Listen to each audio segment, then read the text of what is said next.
नमस्कार शेतकरी मित्रांनो, आपण अशा पद्धतीनं जे रोल आहेत आपले ते रोल हाताळण्यासाठी आज जुगाड बनवलाय। अशा पद्धतीने सुरुवातीला घडी घालून घ्यायचे पेपरची, जेणेकरून जो पेपर आहे आपला तो कुठेही अडकणार नाही। यानंतर फक्त ओढत जायचं आहे। आपण अशा पद्धतीनं रोल हाताळण्यासाठी एक जुगाड बनवलेला आहे। हे बेरिंग आहेत, त्याच्यामध्ये आपण 6 फुटी रोल आहे, हा 6 फुटी रोल अटॅच केलेला आहे। अशा प्रकारे बेरिंग आहे, हे फक्त ओढत घेऊन गेलं की सहजासहजी जो आपला पेपर आहे तो जातोय। 2 माणसं फक्त लागतात। 10 मिनिटांमध्ये 50 फुटाचा बेड तयार। शेतकरी मित्रांनो, तुम्हाला कप्पा बनवताना कटिंग कसं करायचं ह्याविषयी मी माहिती देतोय। तर आपण हा पेपर आहे तो साधारणतः 6 इंचाचा आपण एक घडी घालून घेतलेली आहे अशा प्रकारे। तर ही 6 इंचा नंतर आपल्याला इकडच्या बाजूला पण 6 इंच लागणार आहे। तर हे आपली 6 इंच साधारणतः माप घेणार अंदाजे। यानंतर हा जो कोपरा आहे हा कोपरा असा क्रॉस कट करून घेणार आहे। यानंतर दुसरी स्टेप, जो हा वरचा जो पेपर आहे हा वरचा पेपर, ह्याची जी आपल्या रॅक आहे रॅकच्या बरोबरीनं अशा पद्धतीने आपण वरची जी लेअर आहे ती एक क्लिअर कट करणार आहे। तसंच इकडच्या बाजूलाही तसंच करायचं आहे।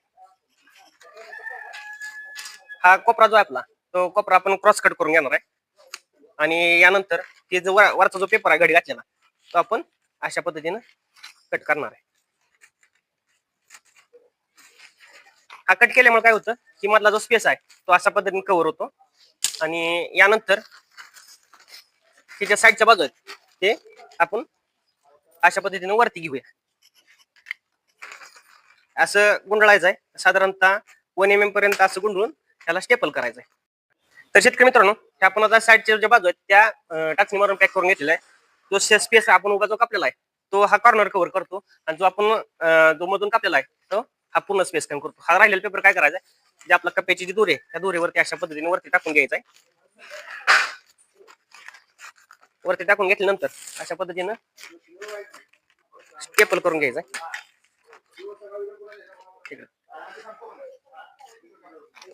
अशा पद्धतीने स्टेपल केलं की अगदी तुमचं किती अंतर असू द्या, व्यवस्थित जरा दाखवा कशा पद्धतीने आपला कप्पा जो आहे तो तयार झालेला आहे। आणि फिनिशिंग एक नंबर, आळी पडणार नाही। तिकडचा कप्पा दाखवा आता बनवलेला आपण, तो कप्पा पण दाखवा। टोटल फिनिशिंग कशी आहे आणि अगदी 10 मिनिटांमध्ये एक बेड आपला तयार होतोय।